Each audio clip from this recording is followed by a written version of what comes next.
بالله من الشيطان الرجيم. بسم الله الرحمن الرحيم. أحل لكم ليلة الصيام الرفث إلى نسائكم هن لباس لكم وأنتم لباس لهن علم الله أنكم كنتم تختانون أنفسكم فتاب عليكم وعفى عنكم فالآن باشروهن وابتغوا ما كتب الله لكم وكلوا واشربوا حتى يتبين لكم الخيط الأبيض من الخيط الأسود من الفجر ثم أتموا الصيام إلى الليل ولا تباشروهن وأنتم عاكفون في المساجد تلك حدود الله فلا تقربوها كذلك يبين الله آياته للناس لعلهم يتقون. Katalah habis ayat. Yang tak tu.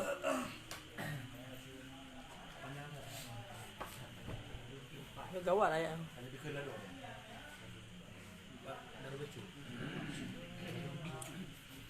A'udzu billahi minasyaitonir rajim. Bismillahirrahmanirrahim.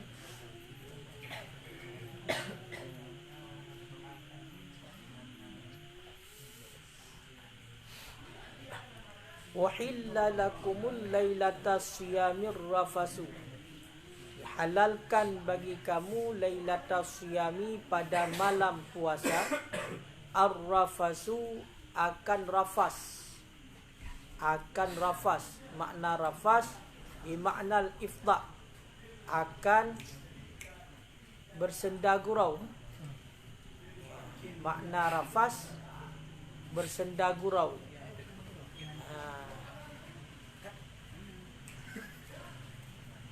Ataupun dengan makna bersetubuh langsung. Uhilla lakum lailatas siyam, dihalalkan bagi kamu pada malam puasa akan rafas. Rafas dengan makna iftat, dengan makna bersetubuh. Ila nisaikum, kepada isteri-isteri kamu. Bil jima', dengan jima'. Bil jima' dengan jima'. Nuzila, diturunkan akan ianya ayat. Nusikhat, naskhat, akan nasakh, ataupun karena nasakh, karena menghilangkan lima kana fi sadril Islam, bagi barang yang ada ianya barang pada permulaan Islam, min tahrimihi, daripada haramnya bersetubuh pada malam Ramadan, wa tahrimil akli, dan mengharamkan makan, wasyurbi, dan minum, ba'dal isya, sesudah isya. Ba'dal isya, sesudah isya.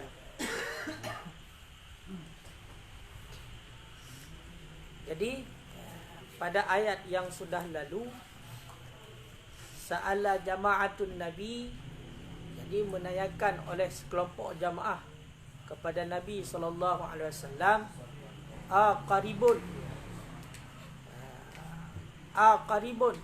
Rabbina farunadihi am ba'idun farunadihi. Jadi sekelompok jamaah menanyakan kepada Nabi, ya Rasulullah, apakah Allah Ta'ala itu dekat sehingga kami itu bisa berbisik-bisik dengan Allah? Am ba'id, adakala Allah itu jauh, farunadihi, sehingga kami mesti berteriak untuk meminta sama Allah. Jadi itu sekelompok jemaah bertanya kepada Nabi.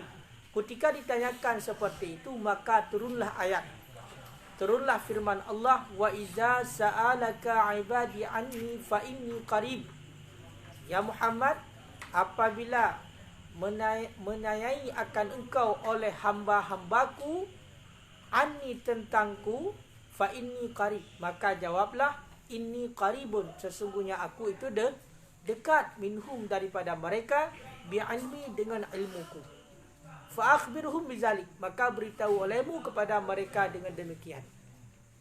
Jadi seandainya ada orang yang bertanya di mana Allah, bagaimana Allah, maka jawablah sebagaimana sudah Allah beri jawaban kepada sekelompok jamaah yang bertanya kepada Nabi, apakah Allah Ta'ala itu dekat ataupun Allah Ta'ala itu jauh.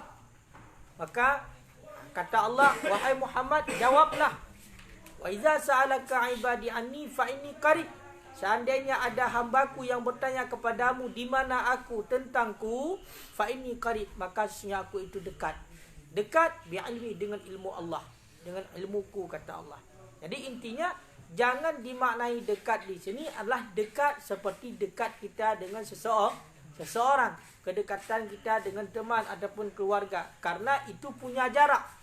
Sedangkan kedekatan Allah dengan makhluk tidak punya jarak. Kenapa? Laisa kamitslihi syai'un, karena tidak ada penyerupaan. Tidak ada suatu apapun yang serupa dengan Allah. Intinya inilah salah satu ayat yang menolak faham Mujassimah yang mengatakan Allah Ta'ala berada di atas aras.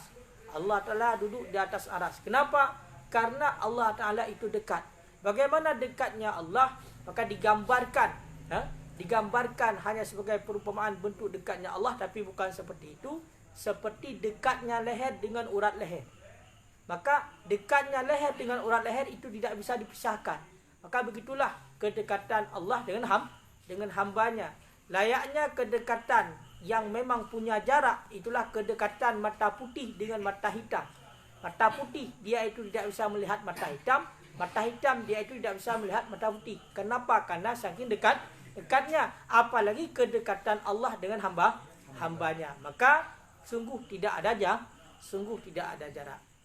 Makanya apa yang kita perlukan mengadu sama Allah. Ujibu da'watad da'in idza da'an. Aku kabulkan akan permintaan orang yang meminta. Idza da'an, apabila meminta ia, apabila berdoa ia. Maka apapun yang kita minta sama Allah, ujibu da'watad da'in, ini kalau lagi ceramahannya, lagi ceramah pesanan Ustaz Hana Hataki. Punya bahasa mana boleh kan? Hana Hataki agak gaul sangat menan. Kak. Ujibud da'watad da'i idza da'an. Kata Allah, ujibud da'watad da'i idza da'an, aku kabulkan permintaan orang yang berdoa apapun itu. Idza da'an, apabila berdoa ia, bi inalatihi, dengan tercapainya, dengan memberikannya Allah akan barang yang minta ia. Jadi intinya pementang yang dicolekkan Allah apapun itu, maka Allah akan memberikannya, terutama yang baik. Makanya baik berdoa melekeh. Jadi melekeh ba Allah. Sebesar apapun permintaan kita, insya-Allah Allah Taala mampu untuk memenuhinya. Tinggal kita itu mau meminta ataupun tidak. Tapi jangan meminta saja tapi tidak berusaha. Maka berusaha juga diperintahkan, meminta juga diperintahkan. Intinya usaha tanpa berdoa itu sombong, berdoa tanpa berusaha itu omong kosong. Maka ujibu da'watad da'i idza da'an, aku kabulkan permintaan orang yang berdoa apabila berdoa ia. Maka karena Allah Ta'ala maha mengabulkan semua doa yang kita minta, fal yastajibu li du'ai bitta'at, maka yastajib, mana yastajib, berkewajiban olehmu bagiku du'ai bitta'at, akan seruanku dengan taat. Karena Allah memenuhi semua permintaan kita makhluk, permintaan kita seorang hamba, maka kita itu berkewajiban untuk memenuhi seruan Allah, memenuhi panggilan Allah, bitta'at, dengan taat. Makanya pakan kita kadang-kadang waktu ada berdoa hana ketimong, berarti kalau tak penuhi permintaan Allah. Bisa jadi menang. Ataupun salah satunya untuk syarat diterimakan doa, telah kita itu menyebut asma Allah, ya Allah, ataupun ya Arhamar Rahimin dan lain sebagainya, asma-asma Allah.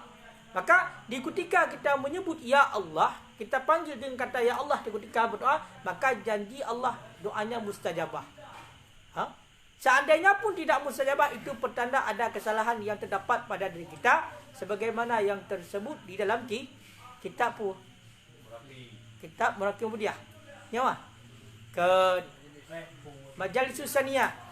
Ya, iaitu menyangkut dengan salah satu sebab tidak diterimanya doa dikarenakan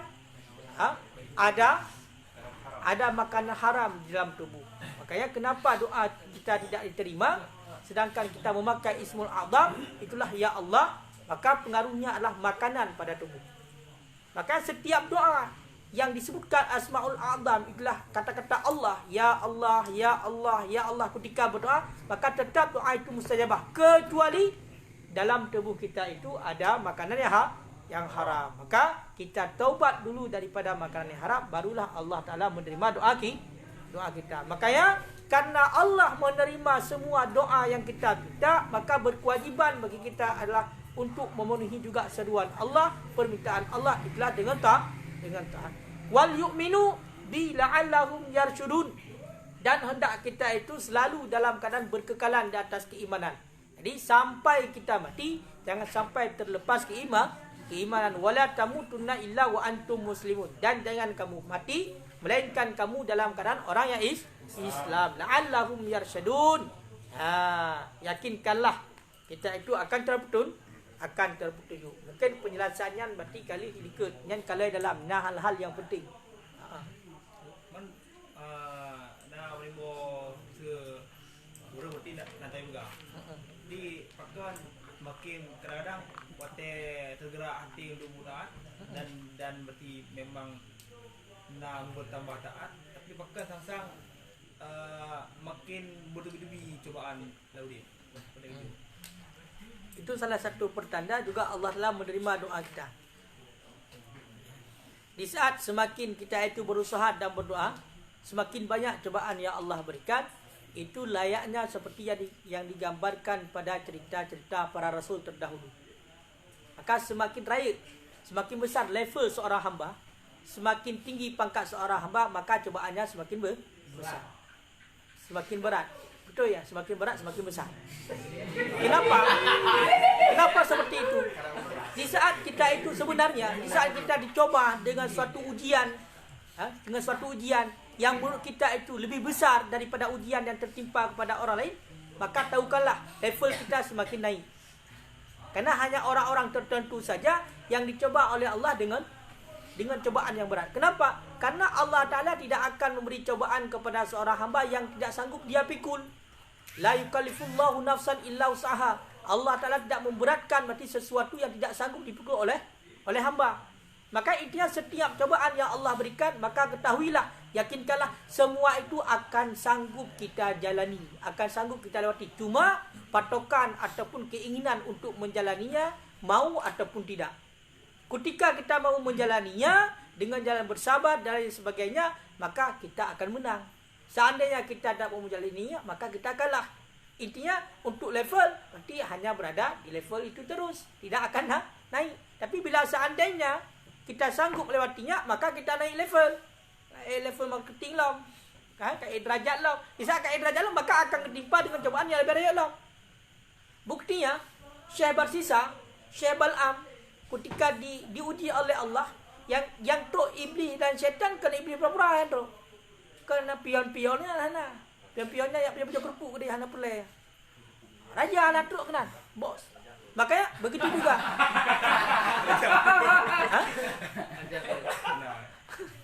Maka begitu juga kitanya orang kan? Kitanya orang yang sedang menuntut ilmu, semakin besar, semakin banyak ilmu yang kita peroleh, maka juga akan semakin banyak cobaan. Semakin banyak tanggungjawab. Semakin banyak kita ketahui, maka semakin banyak tanggungjawab. Kenapa? Karena kita itu wajib untuk memberitahu kepada orang lain apa yang kita tahu. Apalagi sudah diminta. Seandainya seseorang yang punya ilmu pengetahuan ketika datang orang lain memintanya, tapi dia tidak memberi, maka ilmu itu akan dijadikan sebagai rantai nantinya di dalam neraka yang akan dililit di lehernya. Ini orang, adab orang yang tidak memberi ilmu ketika diminta. Maka semakin besar kewajibannya juga semakin besar. Sama seperti pemimpin, semakin besar kepemimpinannya maka semakin besar tanggungjawab. Begitu juga hari ini. Ilmu yang kita punya, sedikit ilmu maka sedikit tanggungjawab. Semakin besar ilmu yang kita tahu maka semakin banyak tanggungjawab. Dan semakin banyak beban ataupun kewajiban yang mesti kita lakukan. Kenapa? Karena kita sudah tahu. Untuk orang yang tidak tahu, apakah tidak dosa? Sangat berdosa. Kenapa? Dosanya tidak tahu. Karena tidak tahu. Maka asyadul azab yaumal qiyamah alimun bila amal. Jadi yang paling bersangkutan azab nantinya di hari kiamat adalah orang yang alim tapi tidak beramal dengan ilmunya. Intinya ayat ini menjadi motivasi sebenarnya. Menjadi motivasi yang sangat besar. Wa idza sa'alaka ibadi anni fa inni qarib ujibud da'wata da'in idza da'an. Ini mesti kita yakin. Jadi di saat sesuatu yang tertimpa pada kita, masalah ataupun cobaan yang kita anggap kita itu tidak sanggup untuk menjalaninya, maka ingat Allah pernah berkata, Allah pernah mewahyukan kepada Nabi Muhammad ketika ditanya oleh sahabat, ujibud da'watad da'i. Aku kabulkan semua permintaan doa hamba apabila dia mau berdoa. Maka apabila dia mau berdoa, berarti pengaruh ini tergantung pada kita mau berdoa ataupun tidak. Kalau kita mau berdoa, maka berdoalah. Maka Allah akan menerima. Ini janji Allah. Ini janji Allah. Janji Allah, tetap Allah Ta'ala akan menerima doa. Lebih-lebih doa yang baik. Lebih-lebih doa yang sampai meneteskan air mata. Lebih-lebih berdoa dalam hal meminta keampunan dosa. Satu tetes air mata yang keluar daripada permintaan ataupun pengampunan dosa kita kepada Allah, maka ini akan menjadi air mata yang akan memadamkan api neraka. Satu tetes, apalagi banyak, apalagi banyak. Kenyataan ini nama doa dan ini ada baju bendahara, mata bendahara ini akan bersatu dengan tubuh. Sehingga iban jarak kepada haji. Kita kunjung hanya tengah doa. Jadi kadar doa berarti doa harinya boleh terima. Dan menyatakan ini nak bendahara malah terima doa harinya.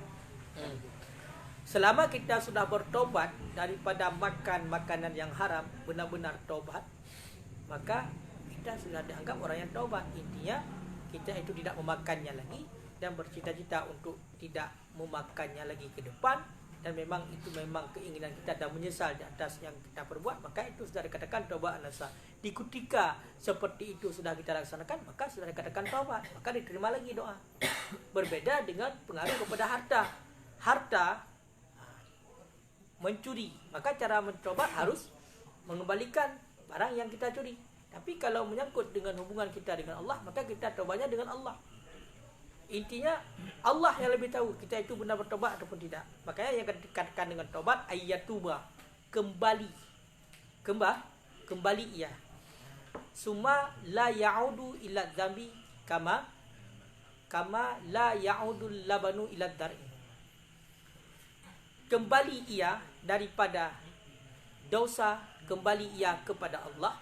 Kemudian la ya'udu ila dzambi, kemudian dia itu tidak kembali kepada dosa yang pernah dia lakukan, kama la ya'udul labanu ila dha'i, sebagaimana tidak kembalinya air susu kepada tempat susu, perahan air susu kepada tempat susu. Air susu daripada kambing, air susu daripada lembu, ketika kita perah, bisakah kita kembalikan lagi air susu itu kepada bahasa apa putih? Putih kepada kambing, nggak bisa lagi, ya kan? Nggak bisa lagi. Maka begitulah tobat nasuha. Kamu menyobat kami budaya ke?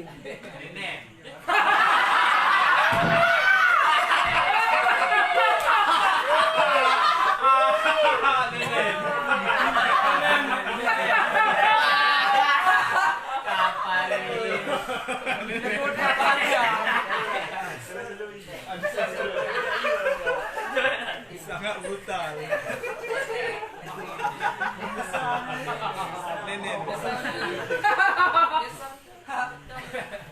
Katib. Kak. Kemudian uhilla lakum lailatas siyamir rafasu, dihalalkan bagi kamu pada malam Ramadan akan rafas. Makna rafas adalah berjima, bersetubuh. Ila nisaikum, kepada wanita-wanita kamu. Jadi pada malam Ramadan, pada malam puasa. Di malam kita kan tidak puasa lagi. Yang dikatakan dengan puasa, waktu berpuasa adalah min tulu'il fajri ila ghurubi syamsi, mulai daripada terbit fajar hingga terbenam matahari. Itu waktu puasa Ramadan. Ketika terbenam matahari, maka itulah waktu berbuka. Makanya Allah Ta'ala mengatakan wahilla lakum lailatas siyam rafasu, dihalalkan terhadap para suami pada malam Ramadan untuk bersetubuh dengan istrinya. Jadi tidak diperintahkan puasa waktu malam. Tidur dengan isteri tidak ada puasa ini kalau waktu malam. Hamba saja, ya kan? Bahkan pahalanya double. Kita mau syahrul lain kan menghidupkan malam. Ya kan? Kalau kita syahrul lain wa syahrul lain, ya kan? Wa syahrul lain, menghidupkan malam dan menghidupkan lainnya. Jadi intinya dapat pahala double. Sekaligus menghidupkan malam dan menghidupkan yang lainnya. Yang lain ya nak udah gimana jadi hamke, makanya mendapatkan pahala. Kak, makanya dihalalkan bagi kita para suami pada malam Ramadan untuk melakukan persetubuhan terhadap istri. Itulah dengan berjima. Makanya makna ifdat pada dasarnya makna ifdat adalah alla yakuna bainaka wa baina syai'un, antara kita dengan sesuatu tidak ada penghalang sama sekali. Berarti kalau dengan isteri maka tidak ada penghalang, udah polos semua, tidak ada penghalang.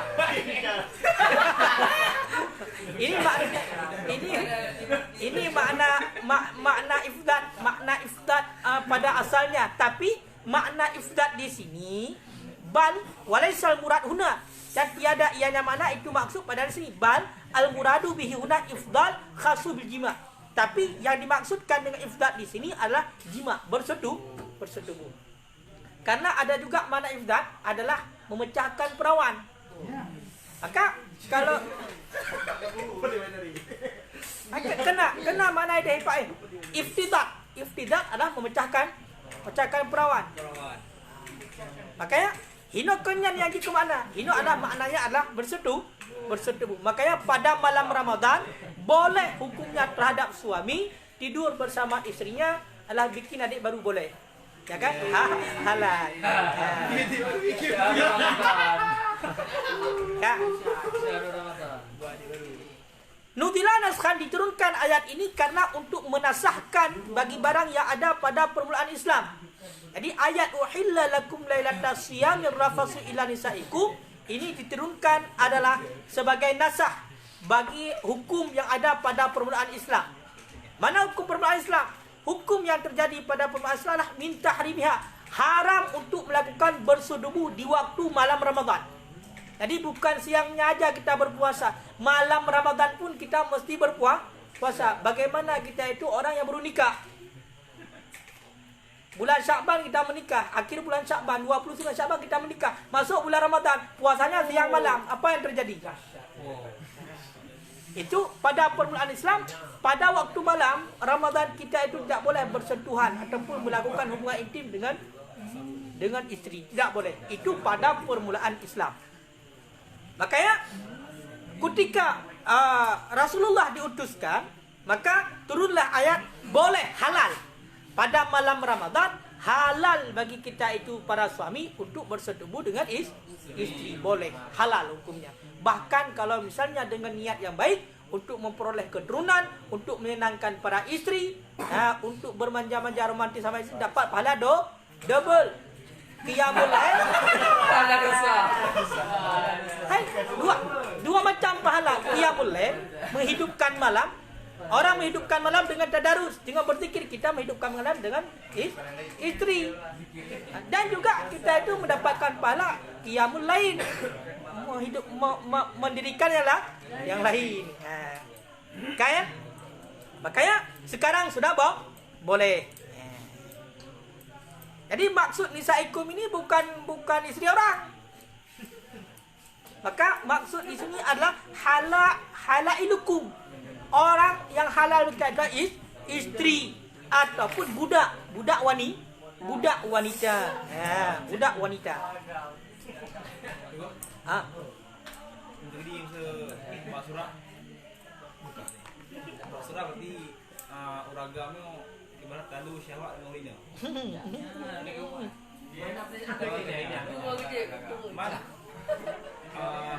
Jadi kan tujuannya itu untuk mengharmoniskan rumah tangga. Jadi dikarenakan urina yang berarti asai ada tip-tip berarti menyimak hantar klimaks, hantar puas. Jadi sehingga berarti si lakonyo dibdo mainan.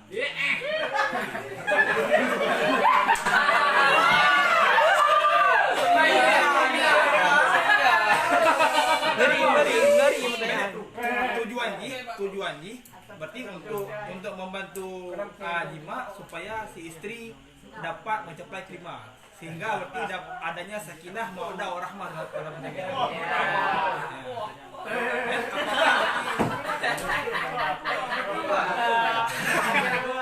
Apakah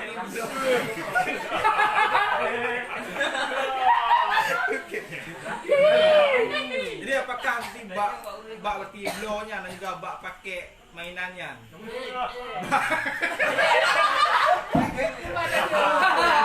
Nah, pahala ataukah? Innamal a'malu binniyat wa innamal likulli imrin ma nawa. Segala sesuatu itu tergantung niat. Ya kan? Jadi kalau niat untuk tujuan niat untuk hal yang baik, maka berfaedah ataupun juga mendapatkan pahala, karena itu kebaikan. Intinya in khairan fa khairun. In khairan fa khairun. Jika memang bertujuan baik, maka yang kita dapatkan baik. Intinya selama masih bisa dengan cara yang lebih baik, kenapa mesti dengan cara yang tidak baik? Ketika tidak bisa lagi dengan cara yang lebih baik, maka kita pilih cara seperti itu dengan cara yang tidak berdosa, maka boleh-boleh saja. Makanya kan nyo terus terangkan, kita semuanya sudah paham, sudah dewasa walaupun belum nikah. Bahkan kan dalam kita yang anak dengan secara jelas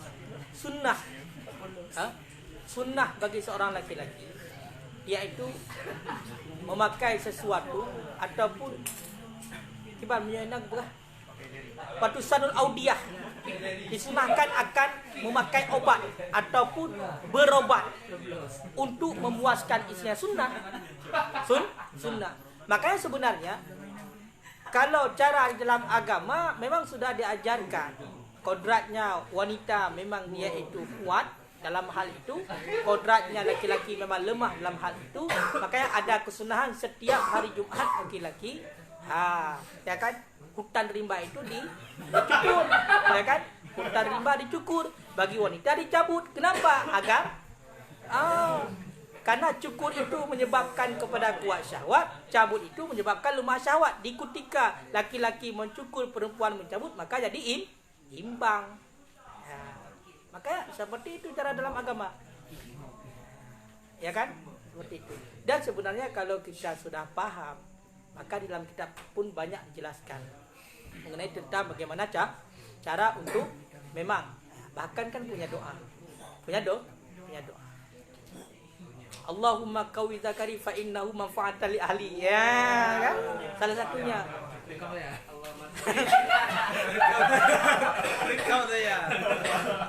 Jangan direkod ya. Nya salah satu doa Ibnu Makadir. Ketika mendoakan Allahumma qawi zakari, ya Allah kuatkanlah kemaluanku, fa innahu manfa'atan li ahli, karena sungguhnya kuat kemaluan itu menjadi manfaat bagi keluargaku, bagi istriku maksudnya. Kan itu baik, bukan bagi istri orang.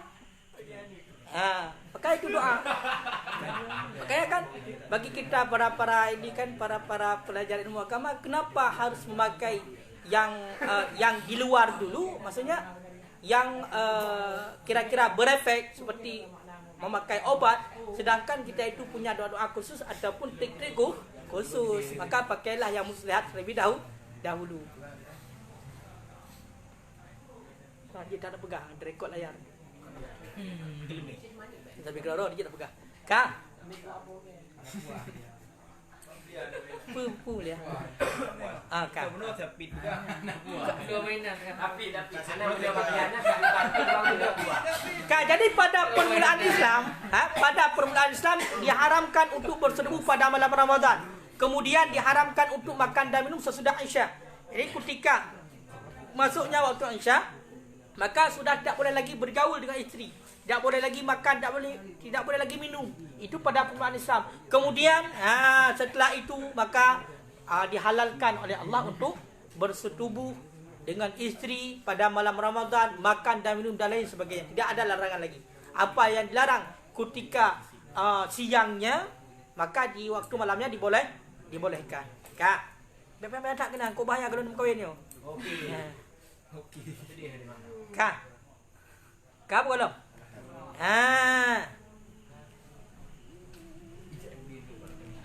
Hunna libasul lakum. Oh, banyak kenal kau yo.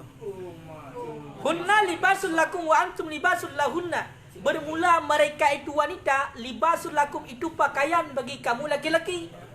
Wa antum libasul lahunna, dan bermula kamu laki-laki, libasul lahunna itu pakaian bagi mereka itu wanita. Kinayatun punya. Kinayatan. Dianya firman Allah itu kinayah anta'anukihima, daripada berpelukan keduanya. Apa tu? Mu'anakah kan anak leher. Jadi kon.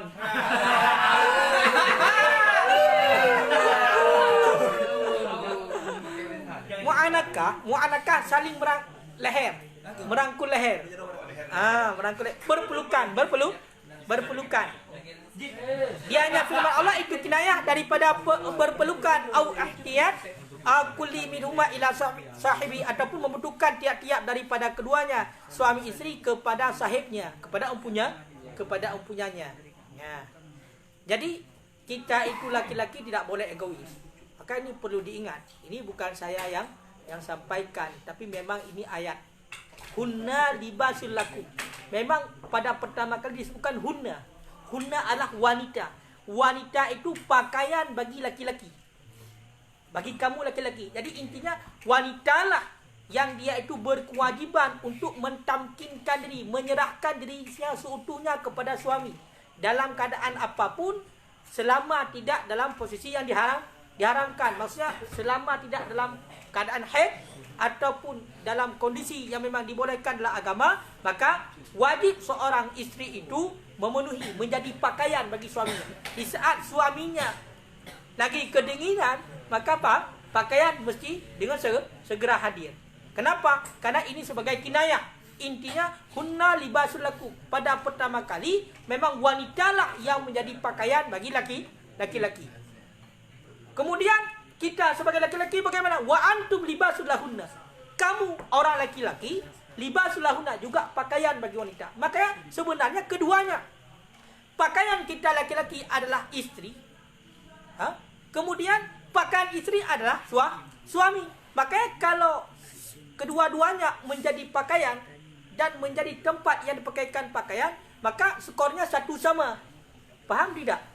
Maka tidak boleh kita itu menjadi laki-laki yang hanya menganggap wanita itu menjadi pakaian kita tidak menjadi pakaian bagi wanita. Kenapa wanita di saat kita butuhkan dia wajib menyerahkannya? Kenapa dia di saat dia itu membutuhkan kita tidak mau menyerahkannya? Egois tidak? Egois. Maka menentang dengan ayat Al-Quran, wa antum libasul lahunna. Kamu laki-laki juga menjadi pakaian bagi wanita. Maka di saat wanita kedinginan, kalau istilah bahasanya, maka mesti ada laki-laki. Makanya dalam hal ini sama berkewajiban. Wa ashiru bil ma'ruf. Laki-laki juga wajib berbuat baik dengan wanita, dengan istrinya. Begitu juga sebaliknya, berarti istri juga wajib berbuat baik dengan suami. Sama kewajiban dalam hal ini. Karena kedua-duanya menjadi pakaian. Maknanya ini adalah sebagai kinayah ataupun kiasan adalah untuk saling berpelukan. Berarti antara suami isteri mesti saling berpelukan. Intinya saling bermanja-manja, saling membutuhkan, saling intinya melengkapi satu sama lain. Kekurangan yang ada pada isteri ditutupi oleh suami, karena memang suami juga pakaian bagi isteri. Begitu juga sebaliknya, kekurangan pada suami ditutupi oleh isteri. Kenapa? Karena isteri pakaian bagi suami. Kalau ini yang terjadi, maka insya-Allah keluarga bakal menjadi sakinah, mawaddah dan rahmah. Tinggal tambah satu lagi, Maimunah. Jadi sakinah satu, nama isteri. Mawaddah satu, dah dua. Rahmah satu, Maimunah satu, 4. Ya kan?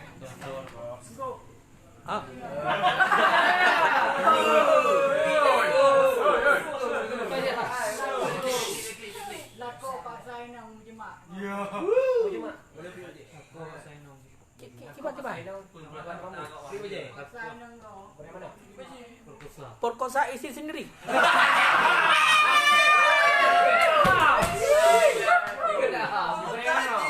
Hah? Paksa? Isteri. Bolehlah. Orang isteri kita. Kalau dia mau bukti bukan paksa namanya. Jelas tu. Hah? Boleh terhadap suami memperkosa istrinya sendiri. Boleh hukumnya. Tapi dengan hal yang dilegalkan dalam agama boleh. Kenapa? Ya karena memang kewajiban bagi. Kenapa dia dalil?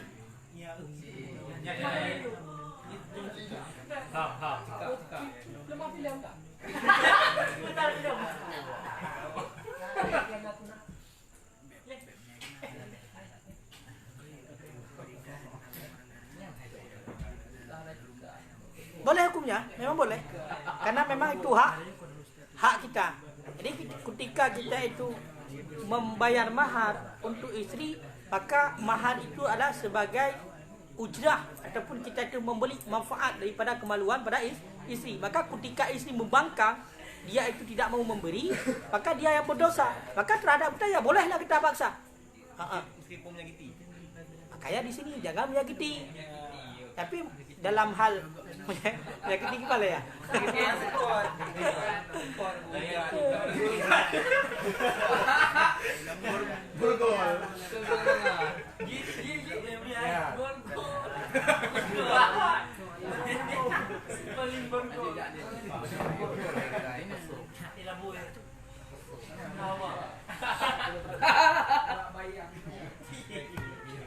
Pokoknya sebatas yang dibenarkan dalam syariat boleh. Yang baik main apa-apa macam ya kan?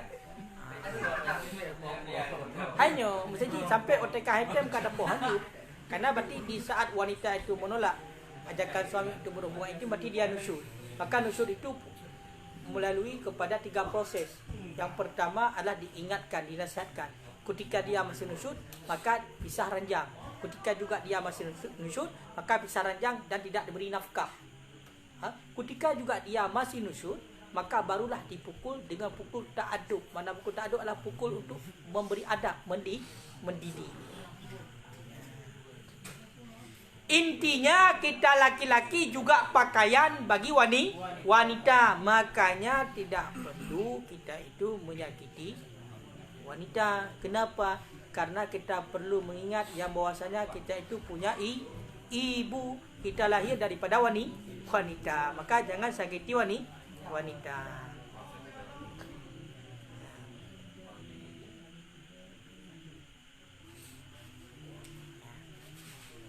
Karena sesuai juga wa min ayatihi an khalaqalakum min anfusikum azwaja litaskunu ilaiha wa ja'ala bainakum mawaddatan wa rahmah. Jadi sebagian daripada tanda kuasa Allah menciptakan bagi kita laki-laki yaitu azwaja, para istri. Apa tujuannya? Litaskunu ilaiha, supaya kita itu nyaman ataupun menetap kepadanya. Ya kan? Wa ja'ala bainakum, dan menjadikan anak kita itu mawaddah, kasih sayang dan rahmat.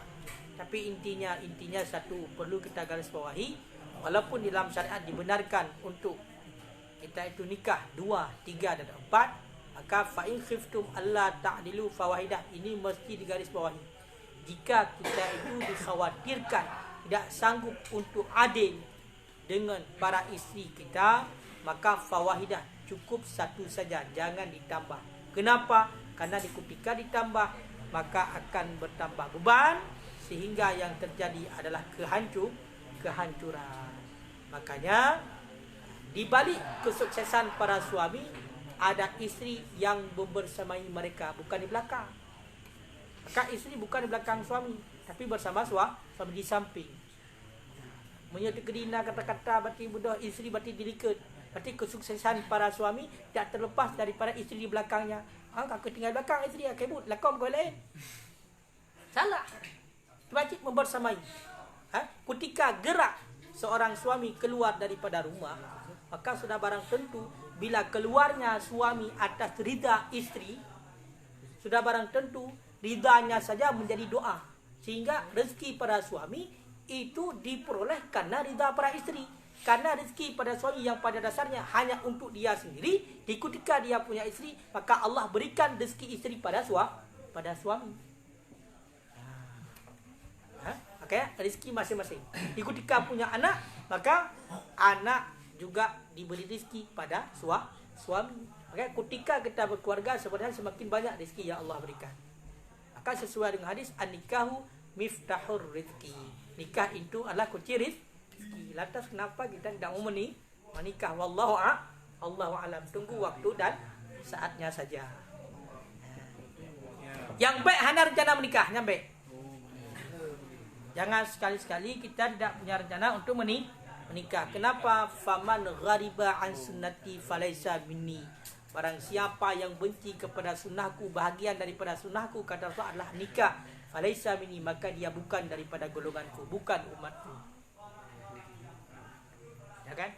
Tapi kalau kita ada rencana untuk menikah tapi belum menikah, ternyata kita mati, ya berarti ya enggak apa-apa. Kenapa? Karena memang belum waktu yang itulah takdir Allah untuk kita. Yang penting punya keinginan dulu. Punya keinginan dulu. Kalau tidak punya keinginan, ini yang bahaya. Masuk ke dalam hadis, syirarukum udzabukum. Sehina-hina daripada kamu itulah orang yang sendiri, orang yang jomblo, yang tidak punya isteri. Wa ardalu mautakum, sehina-hina orang yang meninggal di antara kamu, udzabukum, orang yang meninggal dalam keadaan masih sendiri, belum nikah. Bahaya. Menyamate kita kalau dalam keluarga kok bahaya. Yang urung mati paling hina, pekan kana kesempatan untuk menikah, anda dah menikah. Maka sebenarnya hai Amia, sebenarnya lebih baik nikah muda. Sebenarnya. Tapi perlu digarisbawahi. Idealnya menurut kata hukama tersebut di dalam kitab Adabud Dunia Wadi, idealnya umur seorang wanita menikah untuk mendapatkan anak yang paling cantik, anak yang paling ganteng, anak yang cerdas, anak yang tidak idiot, IQ-nya tinggi, adalah kisaran umur wanita itu 20 sampai 30 tahun. Untuk kisaran umur laki-laki 30 tahun sampai 50. Makanya kalau 30 belum terlambat. Kenapa? Karena produksi ada dalam kitab Adabud Dunia Waddin. Jadi mutulahinan kun para hukama ideal berarti seorang wanita untuk menghasilkan keturunan yang jenius, anak yang cantik, anak yang ganteng, pikirannya juga cerdas, maka umur mereka menikah adalah kisaran antara 20 dengan 30. Yang berarti produksi yang baik. Untuk laki-laki maka 30 sampai 50 ini produksi yang baik. Produksi yang baik. Cuma tergantung cara produksinya juga, ya kan? PT-nya baik. Tapi cara pengolahannya tidak baik, hasilnya juga tidak baik. PT-nya udah baik, ya kan? Mesinnya udah baik, ya kan? Tapi orang yang mengelola mesinnya tidak baik, maka tidak baik hasilnya, kan begitu. Aduh, masalahnya hek dia bacut.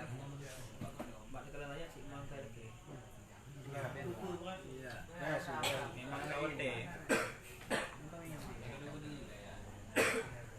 Tapi dominan.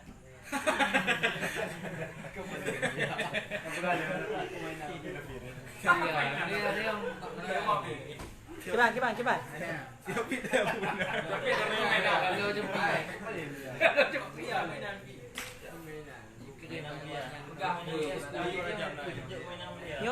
Nyo hati dia kena. Bayang tak ya?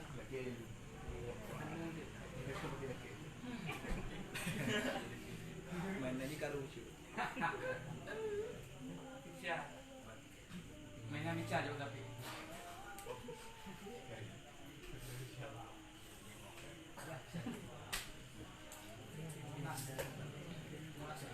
Dan nyo tolong baca pun. Wa kanal hukama mutaqaddimin adalah para hukama yang terdahulu yaruna berpendapat oleh mereka itu anna anjabal aulad khalqan wa khuluqan man kanat sinnu ummihi bainal 20 wa 30 wa sunnu abihi ma baina 30 wa 50. Ulama ahli hikmah terdahulu berpendapat yang bahawa untuk menghasilkan anak yang unggul dan sempurna secara fisik dan mental, itulah akhlaknya, hendaknya usia seorang ibu antara 20 sampai 30 tahun dan usia bapa antara 30 sampai 50. Jadi tanggal 16 ini aku 30 tak?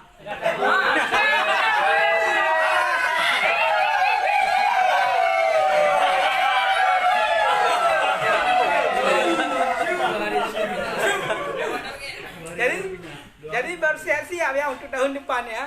Bersiap-siap untuk tahun depan. Kita lepaskan masa kelebihan kita ya kan.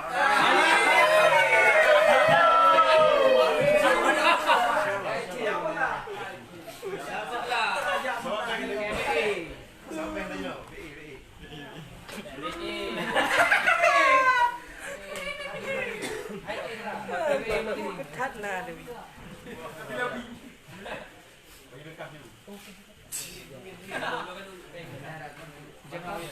Halah. Hai. Hajut tak ada pegang masalahnya. Berat berkarat tu. Lepas seminggu juga. Asupan. Jadi intinya ayat hunna libasul lakum wa antum libasul lahunna juga maksudnya adalah berhajat tiap-tiap daripada suami dan isteri kepada sahibnya. Ya, suami membutuhkan kepada isteri membutuhkan kepada suami. Makanya saling melengkapi wallahu a'lam bisawab.